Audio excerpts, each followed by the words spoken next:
2014 मध्ये अँथनीने रिपोर्ट केला होता की शस्त्र घेण्यासाठी आमच्याकडे पैसे नाहीत. त्यामुळे भारतीय लष्कराचं तिन्ही दलांचं मॉडर्नायझेशन अद्ययावतता ही थांबलेली होती. त्या हल्ल्याने हिंदुत्वाशी राष्ट्रवादाला जोडण्याची उत्तम संधी मोदींना मिळाली. म्हणजे राहुल गांधी हे विचारतात, पण राहुल गांधींचे पणजोबा, राहुल गांधींची आजी, राहुल गांधींचे वडील, राहुल गांधींची आई या सगळ्यांनी एकमार्गी फक्त निवडणूक आयुक्त निवडला होता ना. तेव्हा कोणालाच विश्वासात नव्हतं घेतलं.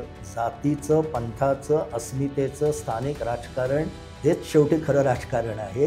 राष्ट्रवाद वगैरे अशा सिंदूरसारख्या घटना घडतात तेव्हा येतो पुढे. हे भागवतांना पटवून देण्यात मोदी यशस्वी झाले आणि जात जनगणनेला त्यांनी मान्यता दिली. एवढे काळ सत्ता हाती असूनही स्वतःचा एक बौद्धिक काय म्हणू इन्फ्रास्ट्रक्चर उभं करणं हे मोदींना जमलेलं नाही, संघ परिवाराला जमलं. आज देश कोणाच्या हाती द्यावा असा जर का तुला मला किंवा आणखी कोणाला प्रश्न पडला तर विरोधी पक्षांमध्ये जास्त चेहरे दिसतात. प्रश्न असा आहे की भाजपची रचनाच अशी आहे आता झालेली की मास फॉलोईंग असणाराच माणूस तो पक्ष चालवू शकतो. तो काही पॉलिट ब्युरो किंवा डाव्या पक्षांसारखा चालणारा पक्ष नाही आहे. तिसऱ्या टप्प्याचं पहिलं वर्ष संपलं आहे. त्याच्यात ऑपरेशन सिंदूर झाल्यामुळे त्यांना एक बूस्ट मिळालं आहे. त्यांना पुन्हा आत्मविश्वास आलेला दिसतोय.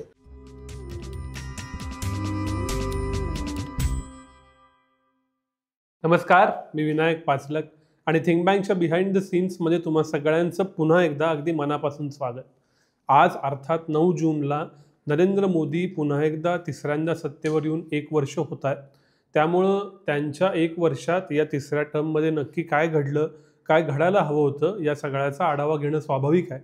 याच्या बरोबरीनं तुम्ही गेल्या काही दिवसात वर्तमानपत्र बघितली असतील तर स्वतः आत्ताचं NDA सरकार हे 11 साल बेमिसाल या नावानं वेगवेगळ्या जाहिराती करतंय. त्याच्यात कोणत्या योजना आल्या, कोणत्या नाही आल्या या सगळ्याबद्दलचं त्यांचं एक प्रमोशन चालू आहे. त्यामुळं नरेंद्र मोदींचं 11 वर्ष आणि विशेषतः तिसऱ्या टर्ममधलं 1 वर्ष याचं आज आपल्याला ॲनालिसिस करायचं आहे. आणि त्यासाठी पुन्हा एकदा माझ्याबरोबर आहेत प्रख्यात राजकीय विश्लेषक, संपादक, पत्रकार प्रशांत दीक्षित सर. सर स्वागत आहे थिंक बँकवरती. धन्यवाद. आणि पहिला प्रश्न अर्थातच नरेंद्र मोदींबद्दल.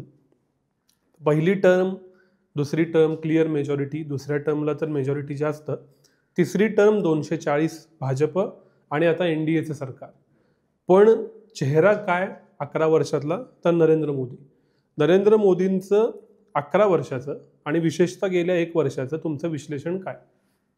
विनायक, तो सगळा 11 वर्षाचा स्पॅन बघण्यापूर्वी आपल्याला नरेंद्र मोदी हे व्यक्तिमत्व काय आहे हे थोडं समजून घेतलं पाहिजे, थोडक्यात अगदी. कारण त्यांच्या ज्या प्रेरणा आहेत ना त्या त्यांच्या कारभारातनं उमटतात आणि त्यानुसार त्यांचा एकूण 11 वर्षाचा किंवा 10 अधिक 1 हे परफेक्ट हे आहे तो कारभार चालू आहे. तर मोदींवर पुस्तक करताना जेव्हा मी मोदींचा अभ्यास केला त्याचबरोबर आधीच्याही पंतप्रधानांचा थोडा बहुत, डीप नाही म्हणता येणार पण थोडा बहुत अभ्यास केला. मोदींचं त्याच्यात मला वैशिष्ट्य जे वेगळे पण जाणवतं ते म्हणजे त्यांचा स्वभाव जो आहे तो थोडासा त्यांच्यात युद्ध प्रेरणा ही खूप आहे, संघर्ष करण्याची प्रेरणा खूप आहे आणि त्याचबरोबर विजयोत्सुक आहेत. विजय मिळाला पाहिजे. मला म्हणजे क्रिकेटच्या भाषेत बोलायचं तर कोहली टाईप त्यांचं खूप एक हे आहे, वागणं आहे तसं. प्रेरणा म्हणे ना मी, वागणं म्हणजे प्रेरणा म्हणे. प्रभुत्ववादी आहेत. म्हणजे माझं प्रभुत्व राहिलं पाहिजे किंवा माझ्या विचारधारेचं प्रभुत्व राहिलं पाहिजे. माझं म्हणजे व्यक्ती आणि विचारधारा दोन्हीचं किंवा माझ्या पक्षाचं प्रभुत्व राहिलं पाहिजे. हा त्यांची एक ही आहे. त्याच्यानंतर वडीलधारा घरातला जसा कर्ता पुरुष असतो, कारण ते हिंदू मानसिकतेत संघाची जी मानसिकता आहे त्याच्यातली जी सर्वोच्चपदी असणाऱ्याचं मानणं किंवा ती जी एक पद्धत आहे घरातल्या वडीलधाऱ्या माणसाचं मानणं, तो जे म्हणेल ती पूर्व दिशा. तर त्यांना ते वडीलधाऱ्या पुरुषासारखं काम करायला आवडतं. मी कशाला ॲन्सरेबल असेल, मी कशाला उत्तर देऊ सगळ्यांना, मी सांगतोय ना, ही प्रेरणा, हे बरोबर का चूक याच्यात आपण जाऊया नको. हा स्वभावाचा त्यांचा गुण लक्षात घेतला पाहिजे. त्याच्यानंतर कणखर नेतृत्वाचा जी प्रचिती देतात अनेकदा. जेव्हा दोलायमान म्हणजे परिस्थिती खूप फ्लुइड असते त्यावेळी ज्या कणखरतेची समाजाला अपेक्षा असते ती समाजाची मानसिक गरज मोदी अनेकदा पूर्ण करतात आणि ते त्यांच्या लोकप्रियतेचं मला एक वाटतं महत्त्वाचं कारण आहे. आता या स्पॅनवर आपण जर का त्यांच्या याच्याकडे पाहिलं तर मला वाटतं एक आपण ऑडिट करायला हवं. म्हणजे मी म्हटलं तसं पहिल्या सगळ्या पंतप्रधानांमध्ये हा केला तर इंदिरा गांधी आणि मोदी यांच्यात प्रेरणांमध्ये बरंच साम्य दिसतं. अन्य पंतप्रधानांच्यात तशा प्रेरणा इतक्या तीव्र प्रेरणा दिसत नाहीत. अशा विजयोत्सुक, प्रभुत्ववादी, संघर्षाला तयार असणारे, संघर्ष आवडणारे, नुसते तयार असणारे नाही.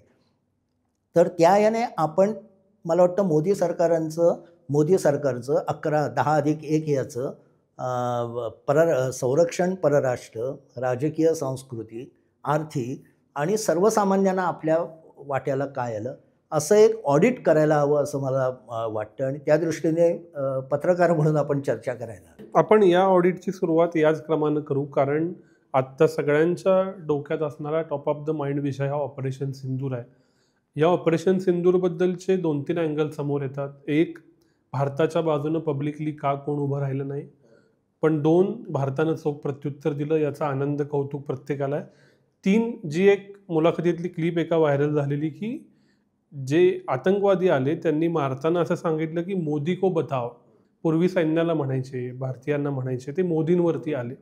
तर या सगळ्या कॉन्टेक्स्टवरती परराष्ट्र धोरण आणि संरक्षण, कारण 2019लाही आपण प्रत्युत्तर दिलं, 17 साली सर्जिकल स्ट्राईक आणि 25चं हे युद्ध छोटंसं, या 3 घटना मोदींच्या 11 वर्ष डिफाईन करतात. तुम्ही या सगळ्याचं समग्र विश्लेषण कसं करा?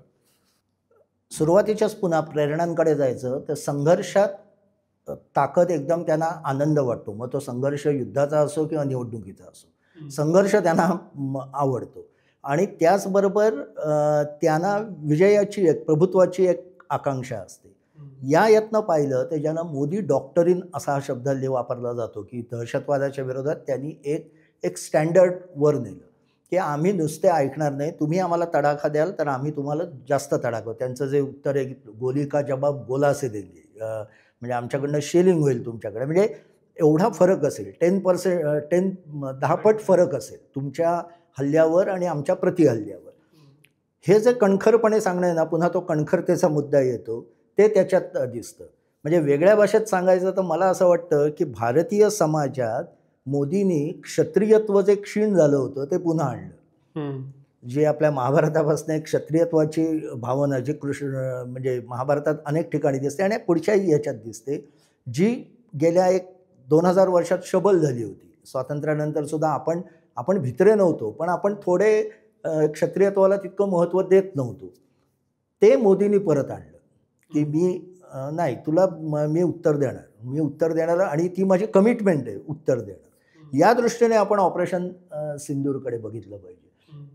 आणि त्याच्यात नो डाऊट की म्हणजे प्रश्न असा तो जो सांगितलास की मोदी को बताओ, तर मोदींनी ज्या पद्धतीचा सांस्कृतिक भारत बदलला, भारताची सांस्कृतिक रचना बदलली आहे, मानसिकता बदलली आहे, त्याच्यावर तो हल्ला होता.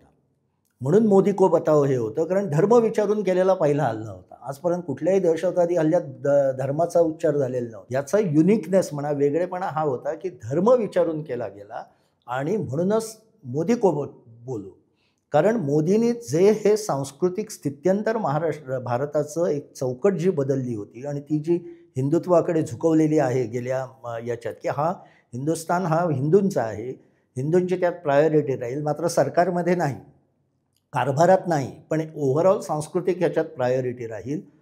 हा जो चेहरा मोदींनी पुढे नेला आणि ते हिंदू आक्रमक असतील, म्हणजे क्षत्रियत्व असेल, त्याला प्रत्युत्तर ते होतं, असं माझं ॲनालिसिस आहे. आता या हल्ल्याबद्दल बघताना भारतीय लष्कराने खरोखर फारच वेगळी आणि अभूतपूर्व कामगिरी केली. म्हणजे जी अचूकता, जी टेक्नॉलॉजिकल सुप्रमसी आपण दाखवली की लष्करी तळांवर अचूक हल्ले करणं, आजूबाजूला नुकसान न होता करणं, ही जी खासियत होती ती या हल्ल्यात दिसली. इथे एक गोष्ट आपण लक्षात घेतली पाहिजे की याबाबत 100% मोदी आणि पर्रिकरांना श्रेय दिलं पाहिजे. आणि याबद्दल मी माझ्या मोदी चरित्रातही लिहिलेलं आहे की 2014मध्ये अँथनीने रिपोर्ट हा केला होता की शस्त्र घेण्यासाठी आमच्याकडे पैसे नाहीत, त्यामुळे भारतीय लष्कराचं तिन्ही दलांचं मॉडर्नायझेशन, अद्यावतता ही थांबलेली होती. आणि हे पर्रिकरांनी स्वतः नंतर सांगितलं, राफेलच्या वेळे बोलणी चालू असताना इतका तुटवडा होता की 14 दिवससुद्धा युद्ध चालवता येणार नाही किंवा 10 दिवससुद्धा युद्ध चालवता येणार नाही, अशी 14मध्ये स्थिती होती. ते सगळं मोदी आणि आधी पर्यटक बिचारे लवकर गेले, पण त्यानंतर पूर्ण तिकडे लक्ष देऊन लष्कराचं एक मॉडर्नायझेशन आणि त्याचबरोबर त्याच्यात अद्ययावतता आणणं. जगातलं द बेस्ट जे काही लष्करात आहे ते आपल्याकडे आलं पाहिजे. ते आपण बनवलं तर फारच उत्तम. ते बनवायची संधी मिळाली पाहिजे. पण निदान आधी विकत घेऊन तरी ते उत्तम रीतीने वापरलं पाहिजे. तर हा एक त्यांचा बदल आहे, म्हणजे पॉझिटिव्ह आपल्याला हे करता येईल. तिसरा भाग असा की युद्ध तर सुरू करायचं, पण अनेकांना लक्षात येत नाही की युद्ध थांबवणं कठीण असतं. त्यामुळे हा जो विवेक त्यांनी 4 दिवसात दाखवला आणि तो सरकारनेच दाखवला. त्याच्यावरनं चेष्टा चालली आहे, कारण याला कारण भाजपचे वाचीवीरच जास्त आहेत की आम्ही आता POK घेऊन टाकणार, पाकिस्तान म्हणजे कुठलं तरी फालतू राष्ट्र आहे असं समजून त्यांच्याबद्दल बोलणं.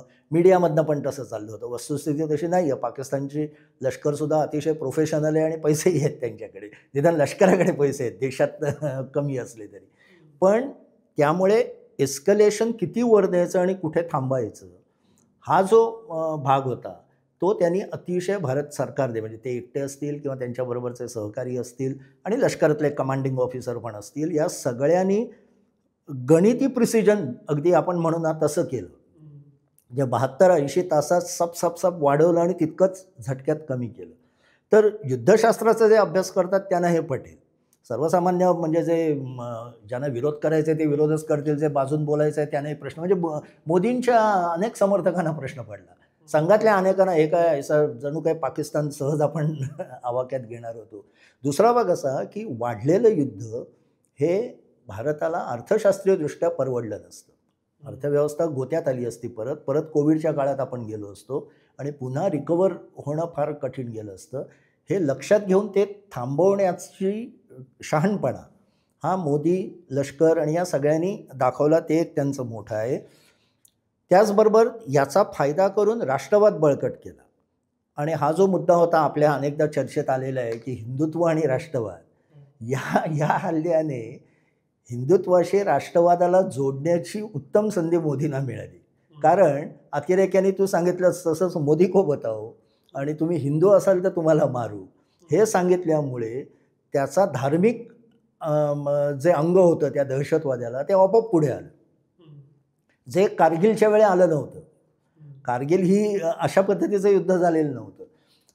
त्याचा फायदा घेऊन मोदींनी आपलं जे डोमेस्टिक आपले मतदार आहेत किंवा त्यांच्याकडे आकर्षित होणारे आहेत त्यांच्याकडे पूर्ण फोकस केला आणि त्यांची सगळी पुढची भाषणं आपण पाहिली, म्हणजे सिंदूरवरनं भटलेली गेल्या काही दिवसातली. तर त्यांनी पुन्हा आपला थोडासा 2024 नंतर मागे गेलेला जनसमूह किंवा आपली कॉन्स्टिट्युएन्सी ही परत पक्की केली आणि विरोधकांमध्ये सुद्धा राष्ट्रवाद पुढे आणून विरोधकांमध्ये फाटाफूट करायला सुरुवात केली. तर हे त्याच्यामागचं राजकारण आहे. पॉझिटिव्ह आणखी एक म्हणायचं ना तर अग्निवीर योजना, व्यक्तिगत मला विचारायला किंवा अनेक तज्ज्ञ सांगतात की अग्निवीर योजना ही खूप चांगली योजना आहे आणि त्याच्यात तरुणांना खरोखर खूप मोठा वाव आहे. ती त्यांनी मात्र मागे घेतलेली आहे, फार्म लॉ सारखं केलेलं नाही आणि त्याचे काही फायदेही दिसलेले आहेत. त्यामुळे ते त्यांच्यात आहे. आणि संरक्षणाचा अंतर्गत भाग म्हणजे नक्षलवादची तीव्रता खूपच कमी केली, म्हणजे जवळपास त्यांनी तो संपवलेला आहे. आता ते अर्बन नक्षल हा जो शब्द आहे, नागरी नक्षल, तर गमतीचा भाग म्हणजे तुम्ही अभ्यास कराल तर कळेल, हा शब्द पहिल्यांदा UPA सरकारने वापरलेला आहे चिदंबरम यांच्या काळात. हे काही मोदी अमित शाह यांचं फाइंडिंग नाही आहे. पण चिदंबरम यांनी त्याबाबत खूप काम केलं होतं नक्षलवाद संपवण्यासाठी, पण UPAमध्ये काही त्याला रिस्ट्रिक्शन होत्या. अमित शहानी मात्र ते यशस्वी केलेले. त्यामुळे ह्या आपण त्यांच्या काही पॉझिटिव्ह संरक्षणाबद्दल हे करू शकतो. निगेटिव्ह पण गोष्टी आहेत आणि मला वाटतं ऑडिटमध्ये त्या पण आल्या पाहिजेत. अजूनही आपलं डिफेन्स स्पेंडिंग हे खूप कमी आहे आणि आता आपली स्थिती इतकी व्हल्नरेबल आहे. नेपाळमध्ये चीन हातपाय पसरत आहे. त्यामुळे अशा वेळे अद्ययावतता टिकून ठेवण्यासाठी फार मोठी इन्व्हेस्टमेंट भारताला करायची गरज आहे आणि त्याच्यात जर का आपण ते आपल्या कंपन्यांकडनं करू शकलो, जी सुरुवात झाली, तर त्याचा अर्थव्यवस्थेवरही चांगला परिणाम होईल. पण अजूनही डिफेन्स एक्सपेंडिचर आपलं फारसं वाढलेलं नाही, हे एक निगेटिव्ह आहे. शेजारी राष्ट्रांशी असंतोष मी तुला सांगितलं. आखाती देश यावेळी आपल्या बाजूने होते, लोकांच्या ते लक्षात आलं नाही. पण युरोप, अमेरिका, रशिया आणि चीन कोणीही उघड पाठिंबा दिला नाही. तर याची कारणं ही याच्यावर आत्मचिंतन जयशंकर आणि मोदी या दोघांना करावं लागेल किंवा अजित डोवालनाही करावं लागेल की असं इतकं का झालं. एक तर त्याचं कारण मला असं दिसतं की आपण निर्विवादपणे सिद्ध केलं नाही की ते 5 दहशतवादी पाकिस्तानी होते, ते अद्याप मिळालेलेच नाही आहेत. जसं मुंबईवरच्या हल्ल्यानंतर आपण निर्विवादपणे सिद्ध केलं की पाकिस्तानच आहे. पुलवामा म्हणजे ह्याच्या वेळेत तर पाकिस्ताननेच म्हणजे तिथल्या दहशतवादी संघटनांनीच मान्य केलं. यावेळेस तसं झालेलं नाही. त्यामुळे ज्याला ठोस पुरावा म्हणतात तो आलेला नाही. तो एक कारण असणार. दुसरं कारण असं की याच वेळे व्यापाराचे करार चालू आहे आणि व्यापाराच्या करारात भारत खूप, हे ट्रम्प यांनी पण सांगितलं की हे मोदी सरकार हे व्यवसाय करायला फार कटकटी निर्माण म्हणजे ते आपला फायदा जास्तीत जास्त कसा, गुज्जू मेंटॅलिटी आपण जे म्हणतो ती वापरतात. व्यापारी करार चालू असल्यामुळे आपल्याला हवा तसा करार करून घेताना समोरच्याला कुठे चेपता येत असेल तर तो चेपायचा प्रत्येक राष्ट्र प्रयत्न करतं आणि नेमका भारताला त्या दृष्टीने चेपायची संधी आत्ता मिळालेली आहे. ज्याचं संधीचा फायदा ट्रम्प घेत आहेत, युरोपियन युनियन घेत आहे, ब्रिटनने मात्र आपल्याबरोबर करार केला आहे, कॅनडा आता आपल्याला G7ला बोलवत आहे, चीन तर निर्विवादपणे ते काम करणारच आहे. दुसरा एक भाग छोटा म्हणजे क्रिप्टोकरन्सी जगभरात वाढावी, पॅरलल त्याची इकॉनॉमिक सिस्टीम तयार व्हावी, यामध्ये ट्रम्प यांचा प्रचंड मोठी इन्व्हेस्टमेंट आहे. म्हणजे त्यांना इंटरेस्ट नाही, इन्व्हेस्टमेंट आहे, त्यांचा पैसा लागलेला आहे त्यात आणि त्याला त्याच्यासाठी पाकिस्तानने आपली दारं मोकळी केली आहेत पाकिस्तानमध्ये क्रिप्टो वाढवायला. किंवा पाकिस्तानपेक्षा भारतात क्रिप्टोचे हे जास्त आहे, पण आपण त्यांना ते सवलत देत नाही आहोत. त्यामुळे ट्रम्प जिथनं कुठनं आपल्याला चेपता येईल, त्रास देता येईल त्याचा प्रयत्न करत आहेत. तर याच्यात आपण मागे पडलो आहे आणि शेवटी परसेप्शनवर, म्हणजे आपण जगाला असं कन्व्हिन्सिंगली यावेळेस सांगू शकलो नाही की हे आमच्या, म्हणजे जगाला माहिती आहे पाकिस्तान कसा आहे काय आहे, पण ज्या आक्रमकतेने आधी आपले जयशंकर वगैरे बोलत होते त्या आक्रमकतेने आंतरराष्ट्रीय व्यासपीठावर आपल्याला बोलता आलेलं नाही. पण एक मात्र मोदींनी चांगलं केलं की मल्टीपार्टी डेलिगेशन, सर्वपक्षीय नाही मल्टीपार्टी आहे ते सगळीकडे पाठवलं आणि त्याच्यात आपले शशी थरूर म्हणा किंवा मनीष तिवारी म्हणा असे अनेक चांगले लोक घेतले की जे आंतरराष्ट्रीय याच्यावर काम करतात आणि त्या लोकांनी तिथे काम चांगलं केलं आणि त्यातून एक विरोधकांमध्ये पण गोंधळ निर्माण झाला, त्याचा फायदा झाला. पण ट्रम्प ही मोदींसाठी मोठी डोकेदुखी. आणि एक मी निगेटिव्ह शेवटचं सांगायचं तर असं म्हणेन की कुठेतरी या नेत्यांचं व्यक्तिमत्व वाचण्यात, रिडिंग अ पर्सन म्हणतात ना, त्यात मोदी कमी पडतात की काय. म्हणजे ट्रम्पबद्दल इतकं काही त्यांनी केलं की त्यांचं ते मेगा आणि वगैरे हे करून, आणि ते ट्रम्प इतके बिझनेस ओरिएंटेड झाले आणि ते आहेतच तसे नफेखोर बिझनेसमन. पहिल्यांदाच अमेरिकेचा अध्यक्ष झाला आणि तो आपली खुर्ची उघडपणे नफ्यासाठी वापरतो, हे पहिल्यांदा अमेरिकेत घडतं आहे असं तिथलेच लोक म्हणत आहेत. ते त्यांना रिडिंग करता आलं नाही. अजित डोवाल, जयशंकर यांना बांगलादेशातल्या घटनांचं प्रेडिक्शन करता आलं नाही, नेपाळमध्ये काय चाललं आहे ते सांगता आलं नाही, आणि पाकिस्तानमध्येही मुनीर वगैरे पुढे आल्यावर काय होत आहेत ह्याचंही जितकं शार्पली रीडिंग करायला हवं होतं त्याच्यात आपण कमी पडलो असं मला याचं वाटतं, म्हणजे डिफेन्स आणि यातलं. तुम्ही मल्टी पार्टी डेलिगेशनबद्दल बोललात म्हणून मी आंतरराष्ट्रीयवरनं राष्ट्रीयवरती येतो आणि स्वाभाविकपणे सुरुवात राजकीय गोष्टींनी करतो. दिल्लीच्या निकालानंतर आपण जो व्हिडिओ केला त्याचं आपण नाव दिलं हिंदू रिग्रेटची मतं. लोकसभेत क्लिअर मेजॉरिटी नाही 240, पण त्याच्यानंतरच्या जवळपास सर्व निवडणुका भाजप हा पक्ष जवळपास एखादी जिंकते, इन्क्लुडिंग महाराष्ट्र. हे नक्की काय घडलं? ही जर का एक प्लस असेल तर त्याच्या बाजूनं राष्ट्रीय अध्यक्ष अजून नेमता आलेले नाही. संघ आणि भाजपत कितपत बरं आहे ते माहीत नाही. फिक्सेशनचे आरोप राहुल गांधींनी केले महाराष्ट्राबद्दलच्या. तर राजकीय परिस्थितीत विशेषतः गेल्या 1 वर्षात काय घडलंय आणि मग त्याला अनुषंगिक 11 वर्षाचं विश्लेषण काय?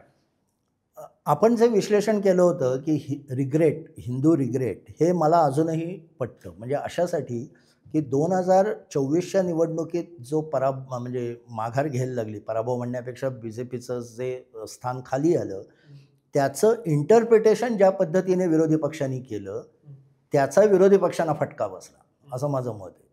त्यांनी मोदींच्या कारभारातल्या त्रुटींमुळे त्यांची मतं कमी झाली आहेत असा प्रचार न करता लोकांनी हिंदुत्व नाकारलं आहे आणि हिंदुत्व भारताला नकोच आहे हिंदुत्व म्हणजे कडवं हिंदुत्व नाही हा, म्हणजे ते नको आहे भारताला, हे मलाही मान्य आहे. पण एक हिंदुत्वाबद्दल आस्था असणारा जो वर्ग आहे, त्या वर्गालाही असं वाटायला लागलं की हे असं काय झालं, हे असं काय इंटरप्रिटेशन होतं आहे, आणि असं होत असेल ते दुरुस्त करायला पाहिजे.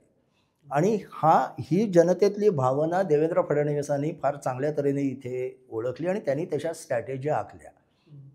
आणि त्याच्यातनं ते जी रिॲक्शन आली, त्या रिॲक्शनचा फायदा हरियाणात झाला, दिल्लीमध्ये झाला. दिल्लीमध्ये त्या मनानं कारभारावर झाला, म्हणजे इमेज ब्रेकिंग ज्याला म्हणतो, म्हणजे यांची केजरीवाल यांची इमेजच खूप वाईट झाली आणि त्यामुळे फटका बसला. पण महाराष्ट्रातला फटका हा, म्हणजे काँग्रेसला बसलेला फटका हा 100% हिंदू रिग्रेट, ज्याला आपण हिंदूंची खंत म्हणू, आणि जो मोदींचा स्ट्रॉंग पॉईंट आहे, म्हणजे हिंदूंच्या मनातली खंत हा मोदींचा स्ट्रॉंग पॉईंट आहे, त्याच्यावर ते मतदान झालं.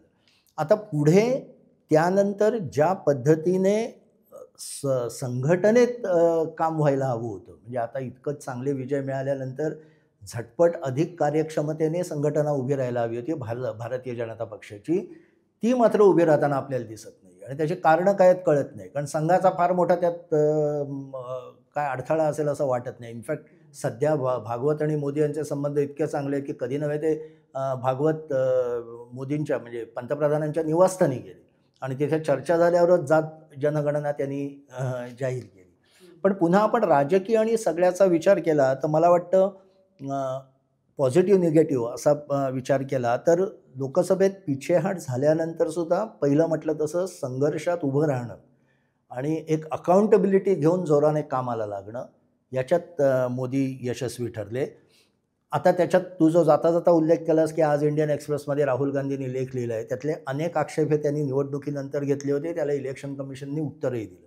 मात्र त्यातल्या 2 आक्षेपांबद्दल माझंही राहुल गांधींना समर्थन आहे. एक म्हणजे निवडणूक आयुक्ताची निवड, याच्यात सरन्यायाधीशाला घ्याच असं काही सर्वोच्च न्यायालयाने सांगितलेलं नव्हतं निकालात, म्हणजे निकाल पाहिला तर, पण तरी घेतलं असतं आणि सरकारचं बहुमत ठेवून एक मंडळ केलं असतं, कारण शेवटी सरकारला बहुमत लागणारच, तर अधिक चांगलं, म्हणजे क्वालिटी आम्ही राजकारणाची बदलली हे मोदींना दाखवता आलं असतं.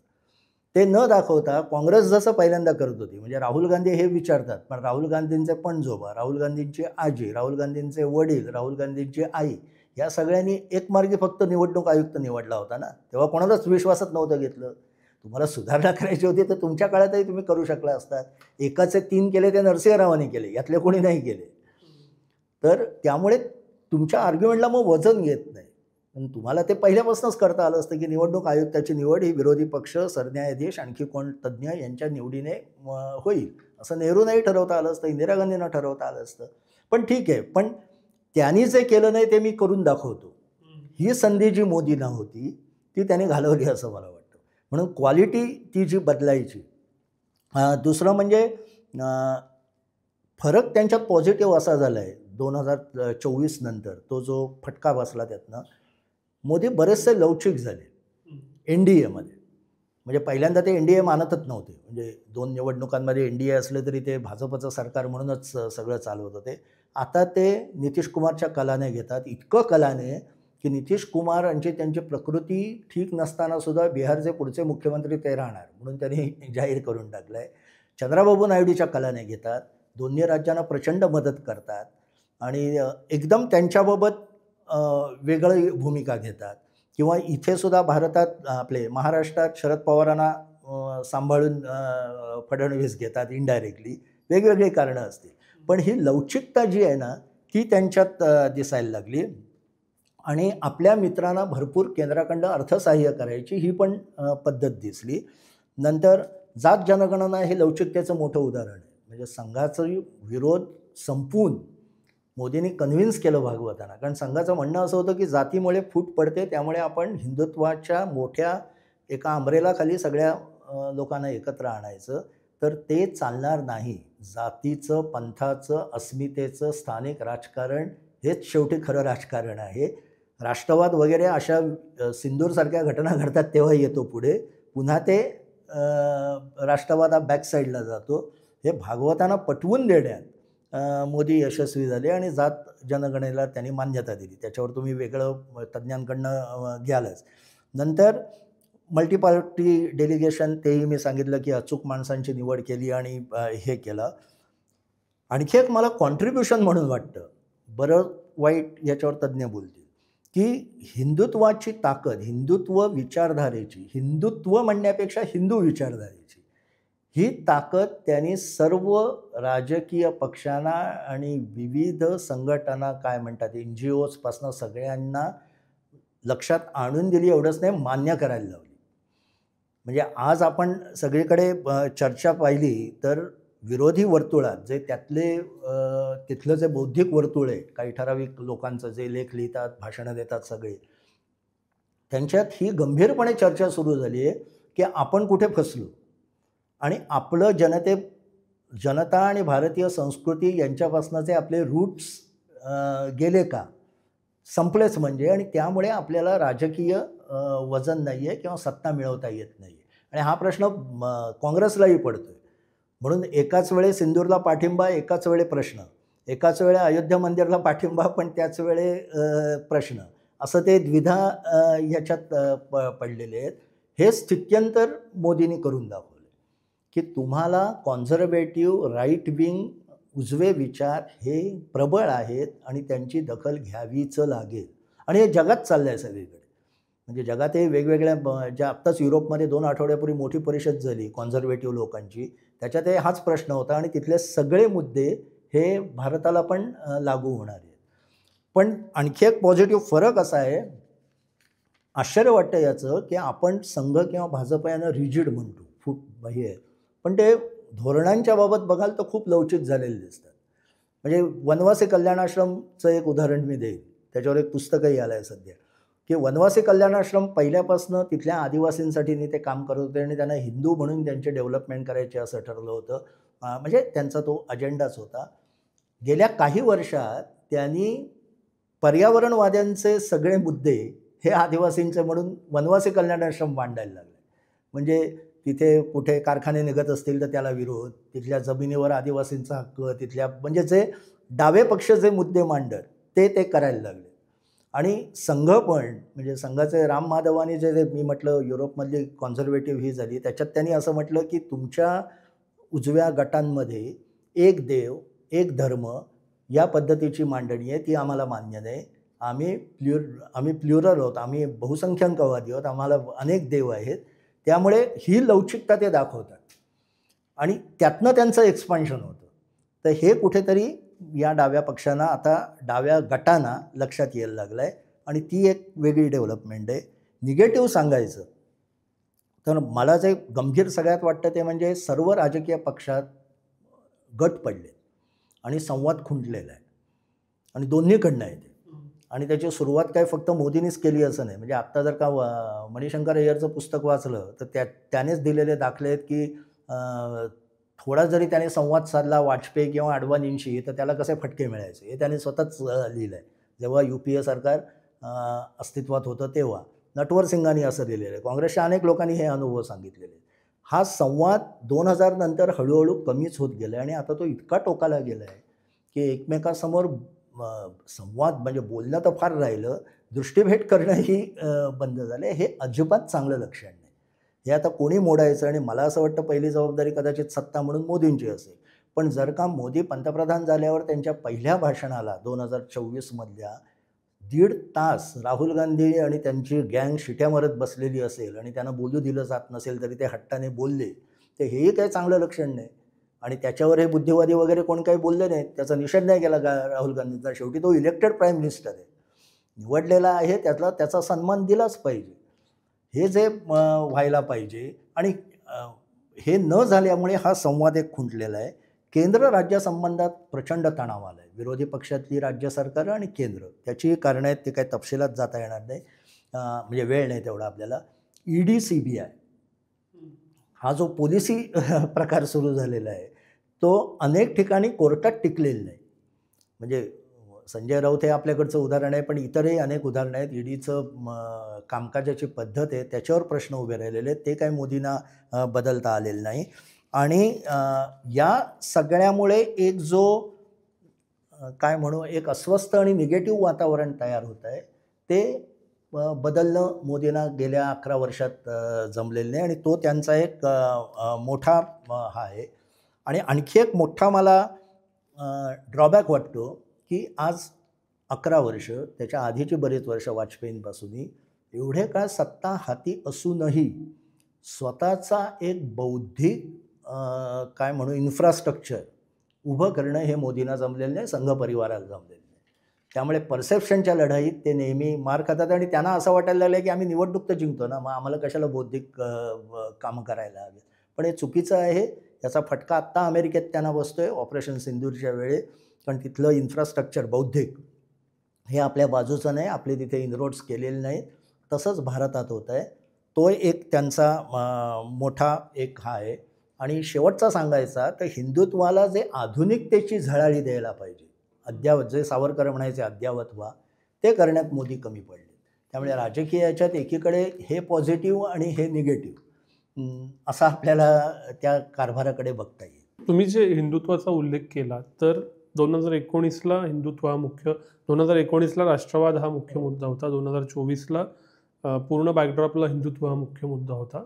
आता मात्र हिंदुत्व आणि राष्ट्रवादाचा हिंदू राष्ट्रवाद की जो आत्ताच्या घटनेमुळे एस्टॅब्लिश होतोय, ही भारताची मेनलाईन राहील का?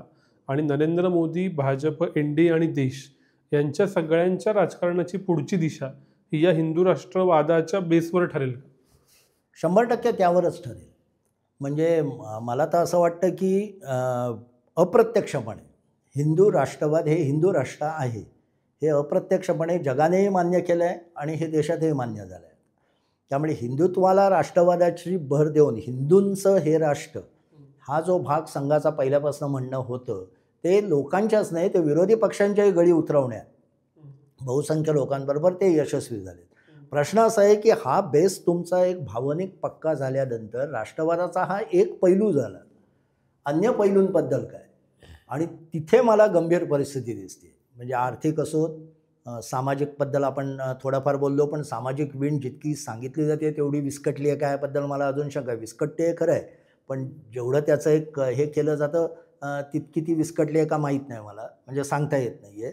पण आर्थिक पैलू, वैज्ञानिक पैलू हे जे राष्ट्रवादाला खरी बळकटी देतात, इमोशनल हा असतोच, पण हे जे बळकटी देतात तिथे कुठेतरी मोदींचं अजून बस्तान बसलं आहे असं मला वाटत नाही. त्याच्याबद्दल तपशिलातही बोलता येईल. पण तुझा जो प्रश्न होता की हिंदुत्व ही प्रमुख विचारधारा राजकीय हे लक्षात घेऊनच मोदींची पुढची वाटचाल होणार आणि ती विचारधारा तशी राहणार आहे हे लक्षात घेऊनच विरोधी पक्षांना आपली स्ट्रॅटेजी आखावी लागणार. हे आता 2029च्या निवडणुकीचा हा एक मोठा मॅप नक्की निश्चित झालेला आहे. मध्ये काही महत्त्वाच्या घटना घडणार आहेत, डिलिमिटेशन आहे, जात जनगणना आहे, त्याच्याविषयी आपण शेवटी बोलू. पण त्याच्या आधी या आर्थिक मुद्द्यावरती येऊ. जो 1991 ते 2011 गोल्डन एज होता असं म्हणतात पोस्ट रिफॉर्म्स. खूप जणांनी 11 ते 21ला लॉस्ट डिकेड असं म्हटलं, काही जणांनी 9 ते 19ला म्हटलं. आता पुढचे 4 वर्ष त्याचं काय चालू आहे कळत नाही आहे. एकूणच मोदी सरकार, भाजप सरकार, NDA सरकार यांची आर्थिक फ्रंटवरची कामगिरी गेल्या वर्षातली कशी आहे आणि गेल्या 11 वर्षातली कशी? आर्थिक फ्रंटवर खूप काही बोलावं असं मोदींनी केलेलं नाही. अगदी सुस्पष्टपणे सांगायचं, कोविडमध्ये विलक्षण चांगलं काम केलं. म्हणजे प्रशासन, अर्थ सगळं त्यांनी व्यवस्थित सांभाळलं. म्हणजे आज 80 कोटी लोकांना मोफत धान्य देण्यापासनं मोफत लस या अचिव्हमेंट खूप मोठ्या आहेत भारतासारख्या देशात. पण त्याच्यानंतर संधीचं सोनं करा असं ते जे नेहमी सांगत असतात, तर तसं राष्ट्रीय स्तरावर ते सरकारकडनं करून गेलं आहे असं सांगणारे उदाहरणं काय आपल्याला मिळत नाही. म्हणजे कोणी किती टीका केली तरी 91 ते 95 हा मनमोहन सिंग आणि नरसिंह रावांचा काळ, याच्यात ज्या पद्धतीने याचा म्हणजे काय म्हणतात मोठा धोकाच होता तो, त्याची जी त्यांनी सुवर्णात रूपांतर केलं, संधीचं सोनं केलं, ते मोदींकडनं घडलेलं नाही. आणि त्याला पुन्हा कारण त्यांच्या व्यक्तिमत्वात आणि संघाच्या एकूण वैचारिक व्यक्तिमत्वात दिसतात. ते जे मी म्हटलं की वडीलधारा माणूस आहे, मी सांगतो त्या चौकटीत काम करायचं, त्यामुळे कंट्रोल सोडत नाही. म्हणजे मी माझ्या पुस्तकात गमतीने असं म्हटलं आहे, अर्थात ते म्हणजे अन्य लोकांनी पण म्हणजे वाचनातनं आलेलं आहे की मोदी विचारात उजवे आहेत, आचारात डावे आहेत आणि राजकारणात लोहियावादी आहेत. म्हणजे राजकारणात ते जातीपात, अस्मिता हे ते सगळं बघतात. सरकारच्या धोरणांमध्ये ते अजूनही इंदिरा गांधी यांची डावी धोरणं आहेत तीच मांडतात. विचारात मात्र आपण मगाशी म्हटलं तसं हिंदुत्ववाद आणि याने उजवे आहेत. तर मुळात आणि म्हणजे भारतातल्या उजव्यांकडे स्वतःचा आर्थिक विचार नाहीच आहे. फ्रँकली सांगायचं तर म्हणजे फारच मर्यादित आहे. त्यामुळे तीही त्यांची अडचण आहे. म्हणजे त्यांना असं डॉक्ट्रिन स्वतःचं मिळत नाही. जसं मनमोहन सिंग, नरसिंहराव यांच्याकडे होतं, एक काँग्रेसचा विचार होता जो पाश्चात्यातनं आलेला असला तरी तो होता, एक चौकट होती, ती नाही आहे. त्यामुळे अर्थव्यवस्था वाढती आहे, 100% वाढती आहे, पण वाढीचा वेग हवा तसा नाही आहे. गरिबी कमी होती आहे, त्याच्याबद्दल आत्ताच नवीन अहवाल पण आले. पण गरिबी कमी होण्याचा वेग तोही कमी झालेला आहे. त्यामुळे फार कमी गरिबी होती आहे. पॉझिटिव्ह एक पाहिलं तर GST त्यांनी स्टेबल केलं आहे. त्याचे खूप ठिकाणी त्याचा फायदा होतो आहे. GSTची रक्कम वाढते आहे, पण त्याच्यातही सूक्ष्म हा असा आहे की GSTचा व्हॉल्यूम वाढलेला दिसतो आहे, पण GDP महसुलाच्या प्रमाणात त्याचं प्रमाण पाहिलं तर ते मनमोहन सिंगांच्या काळात होतं त्याच्यापेक्षा कमी आहे. म्हणजे आकार वाढतो आहे, पण जर का आपण त्याचं नीट शास्त्रीय विवेचन केलं तर फरक नाही आहे. इन्फ्रास्ट्रक्चरवर खूप खर्च केला आहे केंद्र सरकारने आणि त्याचा खरंच पुढच्या काळात म्हणजे पुढची 50 वर्ष भारताला फायदा होईल आणि ते खरोखर योग्य प्रोजेक्ट घेतलेले आहेत. नंतर एक अतिशय महत्त्वाची मोदींची पॉझिटिव्ह उपलब्धी म्हणजे कौतुक केलं पाहिजे अशी म्हणजे एवढ्या कोविड नंतरच्या किंवा आधीच्या काळात सुद्धा खर्चावरचं नियंत्रण त्यांनी कधी सोडलं नाही. त्यामुळे अतिशय काटकसरीने भारतीय अर्थव्यवस्था स्टेबल झालेली आणि याचं जगातही कौतुक होतं की कधीही त्यांनी फिस्कल डेफिसिट हे प्रमाणाच्या बाहेर वाढू दिलं नाही कधीही. आणि अनेक वेगवेगळ्या योजना करूनसुद्धा त्याच्यावरचं आपलं लक्ष त्यांनी विचलित केलं नाही. हे महत्त्वाचं अशासाठी की राजीव गांधींचे आपण संगणक आणि या सगळ्याबद्दल कौतुक करतो आणि केलंही पाहिजे. राजीव गांधींनी त्याबाबत खूप काम केलं. पण राजीव गांधी जेव्हा पाय उतार झाले तेव्हा सोनं गहाण ठेवण्याची वेळ आपल्यावर आली. कर्जाचा डोलारा इतका झाला होता की जे सगळं निस्तरायला लागलं नंतर नरसिंहराव आणि मनमोहन सिंगांना. मोदी तसं करत नाही आहे. उद्या मोदींचं सरकार गेलं आणि नवं सरकार आलं तरी आर्थिक डोलारा वाढला नसला तरी स्थिर असेल किंवा व्हॉल्यूम वाढला असेल, पण त्याची बेसिक नॉर्म्स जे आहेत ते पक्की आहेत. हे त्यांनी टिकवलं आहे, ही त्यांची एक पॉझिटिव्ह ही आहे. आणि आणखी एक कौतुक केलं पाहिजे की 11 वर्षात 10 आणि 1 अजून तरी मोठं स्कॅम कुठेही केंद्र स्तरावर किंवा राज्य स्तरावर सुद्धा भाजपचे राज्य आहेत तिथे हे उघड झालेलं नाही अद्याप तरी. म्हणजे पुढचं आपल्याला कधी माहीत नाही, पण ही सुद्धा एका अर्थाने एक नाही तर पहिली आपण सगळा इतिहास काढून पाहिला तर प्रत्येक सरकारच्या काळात मोठमोठे काही ना काही स्कॅम निघालेली आहेत. हे अजून झालेलं नाही. पण राष्ट्रवादासाठी ज्या पद्धतीची अर्थव्यवस्था हवी म्हणजे जे विश्वगुरू व्हायचं असेल किंवा काय तुम्ही म्हणता ते, तर शेवटी सगळं अर्थव्यवस्था आणि व्यापार म्हणजे नरसिंहराव जे म्हणायचे महत्त्वाची ताकद व्यापार ही असते. तुम्ही कोणाशी कसा व्यापार करताय आणि कसला करताय आणि कुठल्या टर्म्सवर करताय यातनं तुमची अर्थव्यवस्था बळकट होते. तिथे आपण अजून खूप मागे आहोत. त्याला अनेक कारणं असते म्हणजे ते काय फक्त मोदींचं अपयश आहे असं नाही, आधीची अपयश आहेत. मॅन्युफॅक्चरिंग मध्ये आपण मागे पडतोय. पुन्हा शेतीचा हा वाढलेला आहे म्हणजे लोक शेतीकडे पुन्हा वळत आहेत, जे काही चांगलं लक्षण नाही आहे. जे धाडसी निर्णय, जी त्यांची युद्ध प्रेरणा किंवा एक त्यांची युयुत्सु वृत्ती आपल्याला याच्यात दिसते, राजकारण धर्मकारण या सगळ्यात, तशी आपल्याला आर्थिक याच्यात दिसत नाही. म्हणजे आर्थिक याच्यात त्याने फार्म्स लॉच्यावर माघार घेतली, लँड एक्विजिशन ॲक्टवर माघार घेतली, कामगारांचे कायदे होते त्यावर माघार घेतली.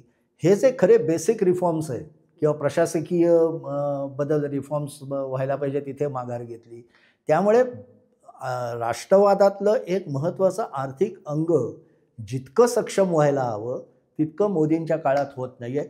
खाली जात नाही आहे हे खरं आहे, थोडंफार वाढत आहे हेही खरं आहे, पण त्याला असं बळकटी किंवा जो फर्मनेस ऑपरेशन सिंदूरमध्ये दिसतो तसा अर्थव्यवस्थेत आपल्याला अद्याप दिसलेलं नाही. हे त्यांचं खूप हे आहे.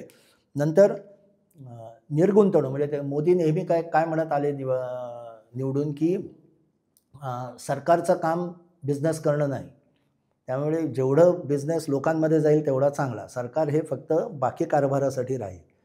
ते तसं घडलेलं दिसत नाही, उलट लायसन्स राज वाढलेलं आहे. पण अर्थव्यवस्थेतली आणखी एक पॉझिटिव्ह ही म्हणजे सर्वसामान्य माणसाला थेट मदत तंत्रज्ञानाचा वापर करून मोदींनी केली किंवा डिजिटल इंडिया हा जो भाग आहे ते त्यांचं पॉझिटिव्ह आहे. पण निगेटिव्ह हेही आहे की सरकार जेवढं अपेक्षित होतं तेवढं बिझनेसमधनं बाहेर पडलेलं आहे आणि इतकं लायसन्स राज चाललं आहे. म्हणजे कालच माझे एका मोठ्या उद्योजकांशी इन्फॉर्मल गप्पा चालल्या होत्या. ते मोदींचे फॅन आहेत, म्हणजे मोदींवर खूप चांगलं हे आहे. पण मी त्यांना अर्थव्यवस्थेबद्दल विचारलं तेव्हा ते असं चटकन म्हणाले की मी जर का उद्योजकाच्या माझ्या ऑफिसमध्ये येऊन मला भेटशील तर मी मोदींच्या इतक्या चुकीच्या गोष्टी तुला सांगेन की मी अजिबात मोदींना मत देणार नाही. त्या भूमिकेत गेलो होतो. या भूमिकेत मी त्यांच्याबरोबर आहे. तर हे जर का आपण एक उदाहरण म्हणून घेतलं तर ही गुंतवणुकीचा उत्साह अजिबात अजून वाटत नाही आहे.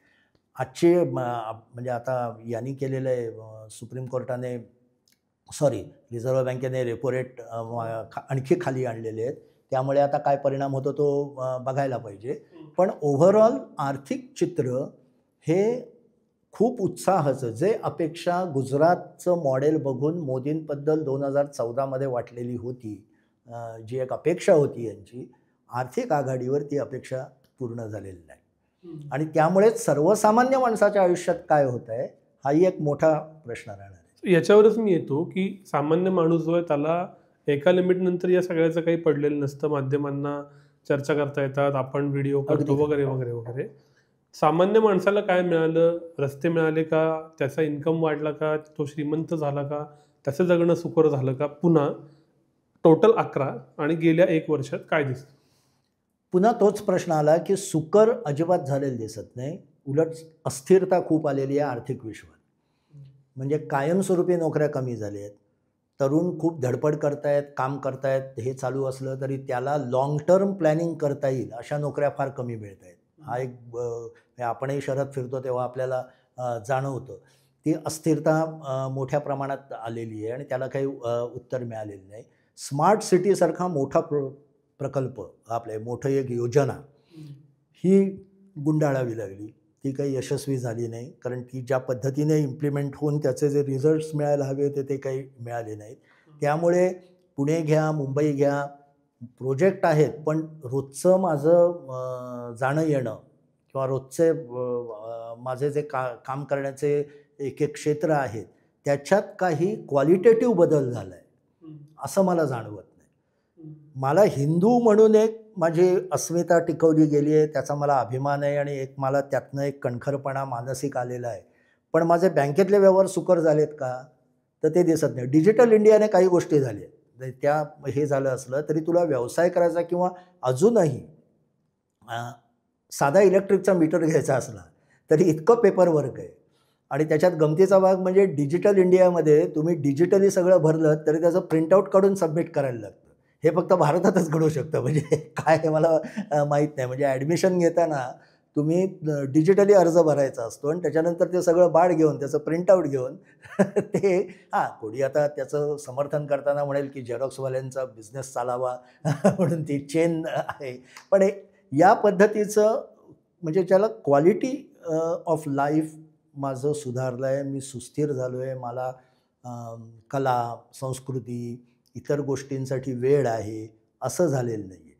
आणि अनेक समस्या आहेत आणि त्या समस्यांना वाचा फोडणारी राजकीय विरोधी पक्षांकडनं जी अपेक्षा आहे ते अजिबात पुरी करत नाही आहेत. त्याचं कारण असं की त्यांच्याकडे संस्थाच नाही आहेत, संख्याच नाही आहेत. म्हणजे आजही मुंबईत अनेक वर्षानंतर पुन्हा मृणाल गोरे, प्रमिला दंडवते यांच्या आठवणी लोक काढायला लागले. पाणीवाली बाई म्हणजे पाण्यासाठी झगडणारी बाई, लाटणे मोर्चा त्यांचा. आता काय कोणी पाण्यासाठी झगडा किंवा पण पाण्याचे प्रश्न आहेत अजून, पण त्या ज्या पद्धतीने रस्त्यावर उतरायच्या, म्हणजे समाजवादी चळवळीबद्दल अनेक चेष्टा करता येतील, पण समाजवादी चळवळीने लोकांचे प्रश्न घेऊन तेव्हा जी आंदोलनं केली तशी आंदोलनं भले आपल्या सरकारच्या जागा करण्यासाठी का होईना, पण संघ परिवारातील संघटना किंवा भाजपचे कार्यकर्ते का करत नाहीत हा मला प्रश्न आहे. आणि काँग्रेस वगैरे तेही का करत नाहीत. त्यामुळे क्वालिटी ऑफ लाईफ बदलण्यामध्ये खूप काही घडलं आहे गेल्या 11 वर्षात आणि आत्ताच्या 1 वर्षात असं दिसत नाही. पुढच्या 4 वर्षात मोदींना त्याच्यावरच प्रचंड लक्ष द्यायला लागेल, कारण प्रशासकीय चौकट हिची पकड सर्वसामान्य माणसाला जागोजागी अजूनही खूप जाणवते सगळ्या ठिकाणी, आणि त्याच्यात काही बदल झाला आहे असं दिसत नाही. फक्त एकच महत्त्वाचं आहे की इतकी सगळी हिंदुत्ववादी ही असतानासुद्धा मोदीं सरकारचा कारभार हा सेक्युलर आहे, प्रशासनाचा. म्हणजे तुम्ही हिंदू आहात का मुस्लिम आहात, जैन आहात, पारशी आहात, ख्रिश्चन आहात, जात काय आहे, पंथ काय आहे, याच्यावर तुम्हाला होणारी मदत ही थांबवली जात नाही. सेक्युलर कारभार, पण हिंदुत्ववादाचा आग्रह, पण सर्वसामान्य लोकांना भिडेल त्यांच्यात मला जाणवेल असं जाता येतं ते अद्याप घडलेलं दिसत नाही. आणि तिथे कुठेतरी पुढच्या 4 वर्षात नरेंद्र मोदींना खूप काम करावं लागेल. कारण मगाशी म्हटलं सुरुवातीला आपण तसं कणखर व्यक्तिमत्व, संघर्ष युत्सू असं असणाऱ्या व्यक्तीकडनं जनतेच्या अपेक्षाही मोठ्या असतात, आणि त्या पूर्ण झाल्या नाहीत तर 29मध्ये मोठा फटका भाजपला बसू शकतो. शेवटच्या प्रश्नाकडे यायच्या आधी एक ब्रॉड प्रश्न असा की पुढच्या 4 वर्षात काय घडेल आणि काय करायला हवं. याचं कारण असं, एक, आंतरराष्ट्रीय पातळीवर ट्रम्प जानेवारी 29 पर्यंत राहणार आहेत, म्हणजे जवळपास ही NDAची टर्म होईपर्यंत. दुसरं, AI सारखं फंडामेंटल आलेलं आहे की ज्यानं बदल घडू लागलेत ऑलरेडी. तिसरं, राजकीय पातळीवर डिलिमिटेशन करणं भाग आहे, माहीत नाही करणार का नाहीत, त्याच्यातनं उत्तर दक्षिण वाद होऊ शकतो. जातनिहाय जनगणना डिक्लेअर केली आहे, पुन्हा असं आहे की रिझल्ट 30ला देतील असं म्हणतात. आणि चौथं, मोदींच्या प्रो इन्कम्बन्सीला 15 वर्ष होतील जर का तेच चेहरा म्हणून राहिले तर. मग मोदींचा उत्तराधिकारी कोण, किंवा त्यांनाच पुढे ठेवून कुठले चेहरे इव्हॉल्व होतात, या सगळ्याकडं पुढच्या 4 वर्षांकडं तुम्ही कसं बघता? एक एक भाग घ्यायचा तर डिलिमिटेशन आणि जात जनगणना, म्हणजे मुळात जनगणनेनंतर डिलिमिटेशन आणि जात जनगणनेनंतर पॉलिसींमध्ये जे काही फरक पडतील ते, या तिन्ही गोष्टी 29पर्यंत होतील असं मला वाटत नाही. त्यामुळे जर का जात जनगणनाच 29पर्यंत फायनल रिपोर्ट आला नाही तर महिला आरक्षणही येणार नाही. कारण महिला आरक्षण हे त्याच्याशी त्यांनी निगडीत केलेलं आहे, आणि ते 30-31मध्ये आले की मग पुढच्या योजना कशा होतील, जात जनगणनेचा नेमका काय फायदा होईल, तोटा होईल, हा खूप पुढचा मुद्दा आहे. मुख्य मुद्दा तो जो हे केला की लिडरशिपचं ट्रान्झिशन कसं होणार आहे, आणि हे फक्त भाजपत नाही आहे, हे संघात पण होणार आहे. कारण भागवतही 75 पूर्ण करतात, अर्थात तिथे काही त्यांनी अशी अट घातलेली नाही, परंतु तिथे ते ट्रान्झिशन एक चालू आहे. आणि मोदी स्वतः कोणाला निर्माण करतायत, म्हणजे आपला उत्तराधिकारी म्हणून हळूहळू पुढे करतायत. हे 19 नंतर थोडं जाणवत होतं की अमित शहाना त्यांनी ज्या पद्धतीने सरकारमध्ये आणलं होतं आणि ज्या पद्धतीने त्यांच्याकडे महत्त्वाच्या जबाबदाऱ्या दिलेल्या होत्या आजही आहेत, पण त्यातल्या काही जबाबदाऱ्या पूर्ण झाल्या प्रशासकीय, तरी काही ठिकाणी ते अपयशी ठरलेत. उदाहरणार्थ मणिपूर काही त्यांना सॉल्व करता आलेलं नाही. पुन्हा एकाच वेळे ते राजकीय जबाबदाऱ्याही पाळतायत आणि गृहमंत्री म्हणूनही पाळतायत, त्यामुळे तेही एक डिव्हिजन आहे. पण आत्ताच्या घडीला अमित शहा हे असं नाव आहे वयाच्या दृष्टीने आणि एकूण याच्या दृष्टीने की उत्तराधिकारी कदाचित होऊ शकतात. पण हे कदाचित अशासाठी आहे की मोदींना जे मास फॉलोईंग आहे, ते जे अट्रॅक्शन आहे, तितकं अमित शहाना आहे की नाही याच्याबद्दल एक पहिला मुद्दा. हे असायलाच पाहिजे असं नाही, असं कोणी म्हणतील. नरसिंहरावांना कुठे होतं, कुणाल गुजरालना कुठे होतं, देवेगौडांना, मनमोहन सिंगांना कुठे होतं. परंतु प्रश्न असा आहे की भाजपची रचनाच अशी आहे आता झालेली की मास फॉलोईंग असणाराच माणूस तो पक्ष चालवू शकतो.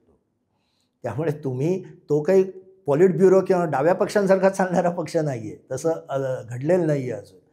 त्यामुळे त्याच्यात मग योगी आदित्यनाथ पुढे येतात, त्याच्यात मग काही प्रमाणात देवेंद्र फडणवीस पुढे येतात. पण म्हणजे त्यांचं रीच कसं आहे, आणि देवेंद्र फडणवीसांसमोरची मोठी अडचण म्हणजे महाराष्ट्रात त्यांना खूप काम करायचं आहे. अजून महाराष्ट्रावर पूर्ण भाजपची पकड बसवायची, मान पक्की करायची गुजरातसारखी, तर त्यांना खूप मेहनत घ्यायला हवी आहे, वेळही द्यायला हवा आहे. पण सुदैवाने त्यांचं वय त्यांच्या बाजूने याचं योगी आदित्यनाथचं सुद्धा ठरणार आहे 27च्या निवडणुकीनंतर. 27च्या निवडणुकीत पुन्हा त्यांनी जर का थम्पिंग मेजॉरिटीने ते निवडून आले उत्तर प्रदेशसारख्या ठिकाणी, तर 100% त्यांचा कल वाढणार. गमतीचा भाग म्हणजे बाकीच्या याच्यात भाजपमधनं अशी आणखी 3-4 नावं दिसत नाहीत. म्हणजे आज देश कोणाच्या हाती द्यावा असा जर का तुला मला किंवा आणखी कोणाला प्रश्न पडला तर विरोधी पक्षांमध्ये जास्त चेहरे दिसतात.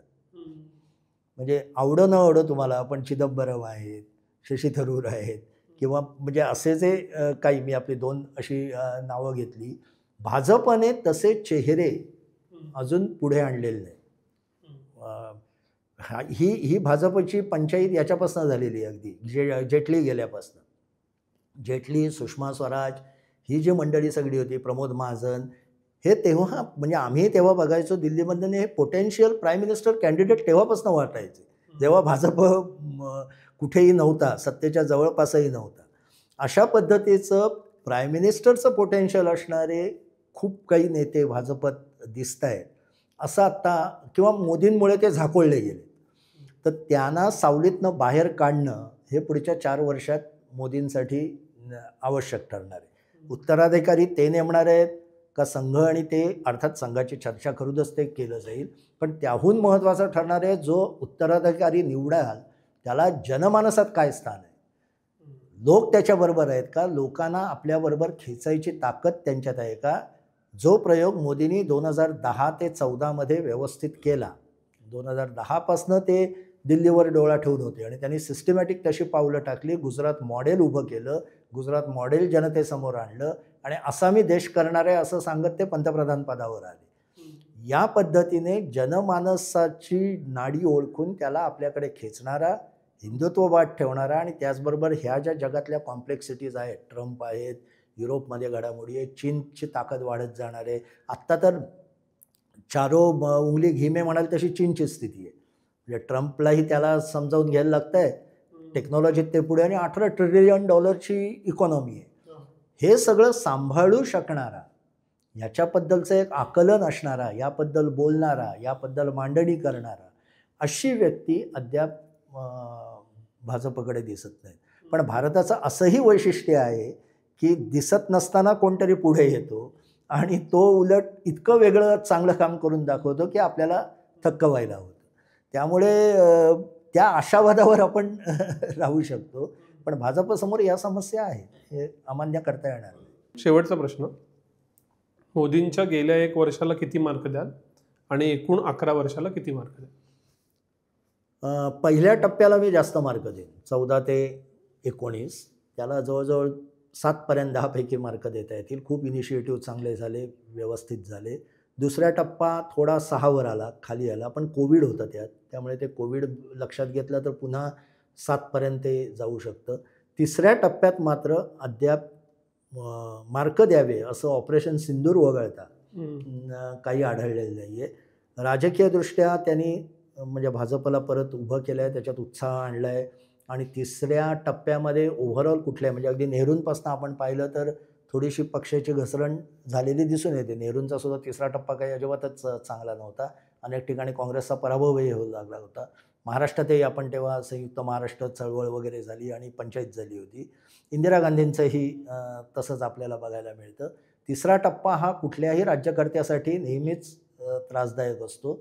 त्यामुळे तिसऱ्या टप्प्याचं पहिलं वर्ष संपलं आहे, त्याच्यात ऑपरेशन सिंदूर झाल्यामुळे त्यांना एक बूस्ट मिळालं आहे, त्यांना पुन्हा आत्मविश्वास आलेला दिसतो आहे, त्यांच्या बाजूने जनमत पुन्हा खेचलं गेलेलं आहे.